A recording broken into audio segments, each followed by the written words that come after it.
Nais ko po kayo imbitahan na maging bahagi ng kwentuhan ng pag-uusap po namin ni Bea Alonzo sa My Mother, My Story, August 11, 3:15 in the afternoon.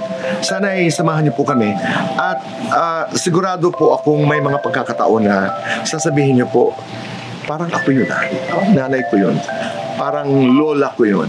Because bottom line, no matter how different we are from each other, meron at merong commonalities sa ating mga kwento. Lalo na pag ang pinag-uusapan ay kwentong pamilya, kwentong magkakapatid, lalong-lalo na pag ang kwento ay may kinalaman sa nanay. Kaya huwag niyo pong kalilimutan, that's August 11, 3:15 in the afternoon, GMA 7, My Mother, My Story.